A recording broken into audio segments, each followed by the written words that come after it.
Bawaslu Sulut menyadari benar peran sentralnya dalam pengawasan Pilkada 2020 di masa pandemi. Selain mengoptimalkan semua petugas di lapangan, Bawaslu juga kerjasama dan melibatkan relawan. Bawaslu pun memaksimalkan sosialisasi dan pengawasan lewat media. Ketua Bawaslu Sulut Herwin Malonda mengajak masyarakat ikut memberikan informasi jika mengetahui ada pelanggaran yang terjadi. Mau tahu apa yang dipaparkan Ketua Bawaslu Sulut Herwin Malonda? Saksikan selengkapnya di Alex Go. Oh ya, biar lebih asyik, jangan lupa like, tonton, dan subscribe ya sobat. Mari bersama membangun bangsa. Salam sehat dan sukses untuk semua. Halo semuanya, jumpa lagi dengan saya Alexander Melese dalam tayangan Alex Go, tayangan khusus yang menghadirkan tokoh-tokoh inspirasi, public figure yang bisa memberikan pencerahan. Dan kali ini saya didampingi Ketua Bawaslu Sulut, Bung Herwin Malonda. Selamat sore Bung Herwin. Selamat sore. Sebenarnya juga ada nantinya Dr. Ferry Liando, tapi Dr. Ferry Liando lagi dalam perjalanan. Dan kali ini kita akan membahas soal pilkada di masa pandemi. Ini yang baru pertama kali, Ketua. Bagus ya. Yang lalu itu kan ditunda kemudian keluar perpu lagi untuk dilanjutkan. Padahal di masyarakat ini sebenarnya ada pro kontra antara dilakukan atau tidak. Tapi kemudian di atas menetapkan. Akhirnya di bawah pasti ikut, Ketua kan? Iya. Ya. Kesiapan sejauh ini bagaimana, Ketua? Sebenarnya kan pilkada itu kan sudah dilaksanakan. Ya. Dilaksanakan yang ditandai dengan pembentukan badan ad hoc, Ya. penyelenggara pemilu. Kemudian sudah mulai rencana sebenarnya dilakukan verifikasi faktual, Ya. dukungan calon persorangan. Ya. Namun karena ada pandemi maka di bulan Maret itu ditunda pelaksanaannya. Betul. Ya. Yang nantinya juga itu sekarang sudah dilaksanakan dengan ditandai dengan dua hal. Bahwa ada peraturan pemerintah pengganti Undang-Undang Nomor 2 tahun 2020. Kemudian secara teknisnya sudah ada peraturan KPU tentang program tahapan dan jadwal. Ya.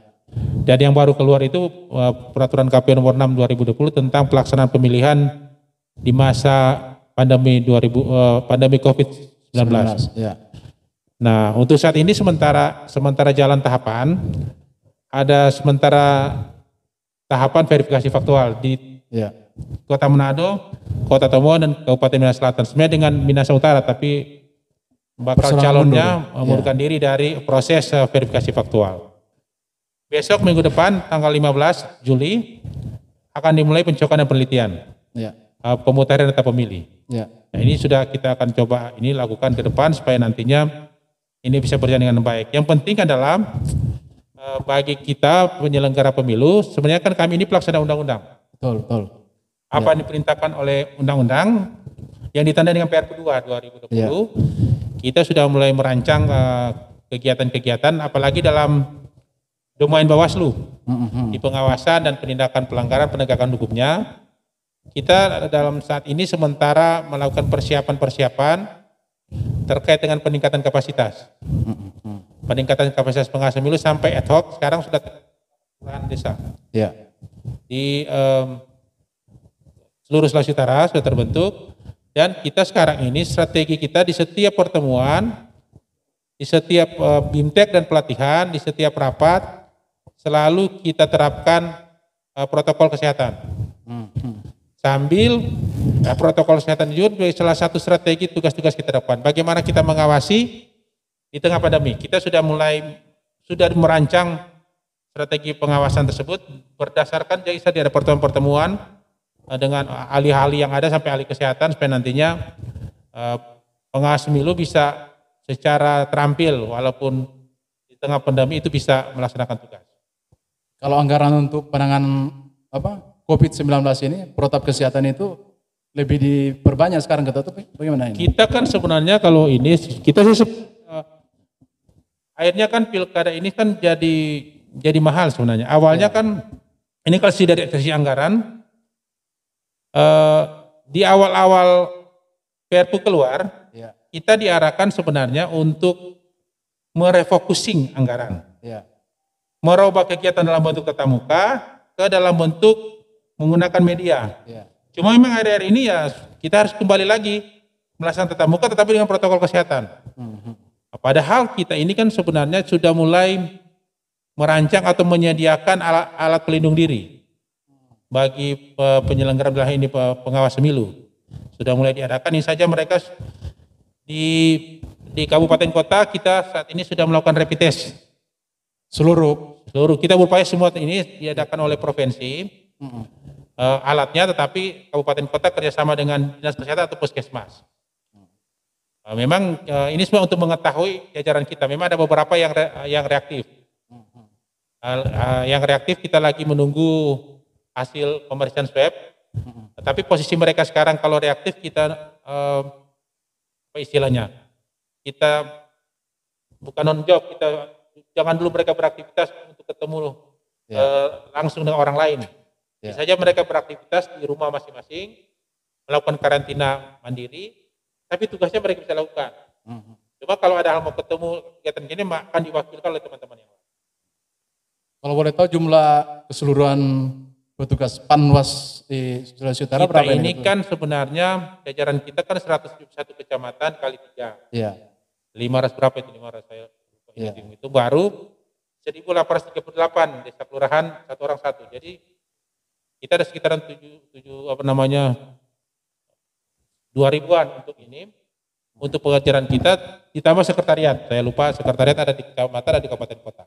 Nah, di masa pandemi ini kan berarti ada ketakutan bisa terjadi kecurangan, bisa juga kualitas pemilu yang semakin buruk karena partisipasi masyarakat mungkin akan semakin berkurang. Bagaimana meningkatkan partisipasi masyarakat dalam pengawasan juga ini, gitu. Apakah misalnya juga nanti ada usulan untuk menambah Panwas dalam tanda petik lagi nih, Ketua? Partisipasi kan bagi Bawaslu bukan cuma sekedar dia datang memilih. Partisipasi bagi Bawaslu, dia pertama membantu Bawaslu untuk melakukan pengawasan, membantu Bawaslu untuk melakukan pencegahan pelanggaran, sambil membantu Bawaslu untuk menginformasikan ada juga pelanggaran. Itu perspektif Bawaslu. Nah, kita berharap semua pihak itu masyarakat, karena kan mau tak mau, suka tidak suka, pilkada sementara jalan. Kecuali yang tidak memungkinkan hasil rekomendasi gugus tugas bahwa tidak bisa dilaksanakan satu daerah pilkada karena pandemi ini semakin berat, kita bisa tunda. Kita bisa tunda. Tapi kalau sepanjang tidak masih pilkada jalan, maka diharapkan semua pihak, apalagi masyarakat, rakyat itu kan pemilik kedaulatan. Di pilkada itu terlibat secara aktif. Walaupun ada kondisi tertentu, yang memang kita bagaimana kita upaya, misalnya begini, kita sekarang dari sisi pencegahan ini kan salah satu bentuknya melakukan sosialisasi, tatap muka. Nah, dalam saat ini kita mengurangi tatap muka, itu diganti dengan kita melakukan sosialisasi menggunakan media, baik media mainstream maupun media bentuk yang lain. Misalnya seperti mungkin media ini baru menyebarkan konten-konten sosialisasi, bahan-bahan sosialisasi, supaya nanti secara masif kita lakukan itu. Kemudian dari sisi pengawasannya kita melibatkan masyarakat itu karena melakukan sosialisasi di media, diharapkan mereka juga bisa melakukan memberikan informasi kita melalui media. Termasuk dari sisi penindakannya kita lagi merevisi regulasi kita untuk memungkinkan pengawas pemilu melakukan penegakan hukum melalui penggunaan teknologi informasi. Misalnya pemeriksaan, klarifikasi, terlapor, pelapor, saksi dalam kondisi tertentu tidak bisa dihadirkan di kantor Bawaslu, bisa ini. Tapi lagi menyiapkan regulasi karena itu kan harus di backup dengan regulasi, jangan sampai justru Bawaslu dianggap maladministrasi. Terkait pertanyaan tadi bahwa ada penambahan, kami sih sebenarnya ingin penambahan, tapi kan regulasi tidak bisa memungkinkan penambahan. Nah, jalan satunya kita meningkatkan ini partisipatif.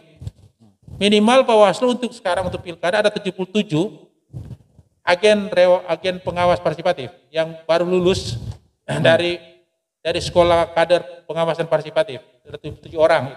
70 orang. 77. Dan mungkin diupayakan penambahan di tahun ini. Itu secara sukarela, Ketua? Secara sukarela, tapi formal oleh Bawaslu. Nah, yang berikutnya partisipatif adalah kerelaan yang tidak ikut kegiatan Bawaslu. Dia akan ada ada keinginan untuk membantu tugas-tugas pengawasan secara keseluruhan, bukan cuma secara Bawaslu. Jadi tidak membantu secara ini. Bawaslu itu. Ya. Nah ini semuanya akan coba kita lakukan. Prinsipnya adalah jangan meninggalkan kami justru juga kami kan ada kendala juga bagi Bawaslu. Ya. Karena masa pandemi saat ini. Misalnya ada kejadian yang tertentu kan, saya contoh begini. Walaupun kita akan kerjasama dengan gugus tugas, Ya. kalau kami masuk Sitaro sekarang kan jadi kendala. Iya betul. Kan Sitaro agak ketat terkait dengan orang luar masuk ke Sitaro misalnya. Jangan sampai kita melakukan pengawasan atau penindakan pelanggaran situ terhambat. Jadi memang dua hal, menggunakan media teknologi informasi atau ada partisipasi orang publik secara keseluruhan, karena pemilihan kepala daerah maupun pemilu itu adalah pemiliknya adalah rakyat. Jadi terlibatlah itu supaya benar-benar kita jaga, kan tetap jalan, kecuali ya tahapan pilkada ditunda ya sudah, tapi sepanjang jalan ya kami berharap rakyat itu terlibat secara langsung. Ya, kayak sekarang ini kan verifikasi persorangan. Banyak masyarakat yang enggan ditemui oleh petugas yang datang untuk verifikasi karena takut terkena COVID-19. Bagaimana mau menyikapi hal seperti ini, Ketua? Di regulasi sebenarnya menggunakan media, mudah-mudahan menggunakan media, verifikasi itu kan menggunakan media misalnya video conference atau video pakai WhatsApp.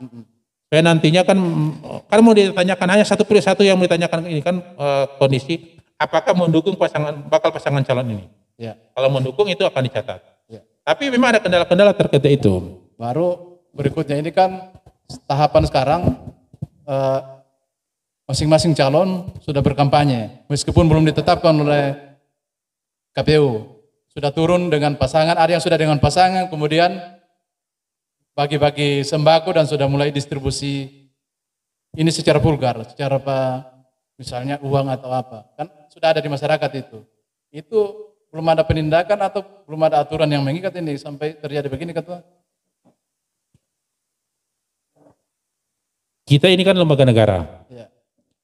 Penyelenggara pemilu salah satu prinsip yang kami harus pegang adalah melakukan kegiatan berkepastian hukum. Pengertian berkepastian hukum adalah selain kita harus memberikan penegasan tentang suatu masalah, apakah dia ada pelanggaran atau tidak, tapi ketika kita melakukan proses juga, kita harus ada landasan hukumnya. Ya. Nah, landasan hukum yang kita pikirkan adalah kalau dia persoalan sekarang, ini kendala yang terjadi. Iya. Itu pasangan calon kan belum ada sampai sekarang. Iya. Nah, belum juga mendaftar, belum bakal pasangan tapi calon. sudah mulai ada ini pasangan ini dan ini. Nah, kalau dari sisi formilnya sembako ada stiker di. Secara formilnya ya jujur harus katakan bahwa agak susah bagi pengawas pemilu untuk menindak. Ya. Nanti pasca tanggal 23 September. Cuma dari sisi tapi ada juga potensi pelanggaran di situ. Misalnya bagi bakal pasangan calon mungkin agak susah kita tindak karena belum pasangan calon. Ya. Coba bisa saja terjadi orang-orang yang mengkampanyekan atau mensosialisasikan, bukan kampanye karena belum masa kampanye. Mensosialisasikan bakal pasangan calon misalnya ASN. Ya. Nah, itu kan sudah pelanggaran. Ya. Nah, itu bisa kita proses gitu. Kita saat ini di kantor lagi memeriksa 2 orang. Di kantor. Satu dosen dan 1 mantan Bawaslu. 1 dosen, 1 mantan Bawaslu. Iya. Kasih. Lalu begini, Ketua. Tadi sementara ini kita saya baca-baca tadi, ada berapa mantan komisioner juga, mantan petugas Bawaslu mengusulkan untuk ada video streaming nanti di setiap TPS. Bisa enggak diadakan ini? Untuk meminimalisir kecurangan, karena setengah mati pengawasan nanti. Jadi kata orang, satu-satunya cara untuk mengawasi ini adalah adakan video streaming, adakan CCTV atau apa di TPS. Itu sih, ini kan begini, kecurangan itu bisa dihindari, prinsipnya kan, kalau kita transparan, publik menyaksikan suatu proses. Nah usulan itu bagus, bagus bahwa kita melakukan siaran langsung misalnya, dengan media yang ada misalnya, bisa saja handphone apa semacam. Cuma kan memang kendalanya, kalau di Bawaslu sih kami memang menghimbau saja, jajaran kami sama juga dengan pemilu lalu. Pemilu di 17 April kita mengimbau jajaran pengawas TPS kita untuk ada handphone, smartphone. Cuma kan tidak wajib mereka. Dan kalau ada, waktu itu kita meminta mereka untuk memfoto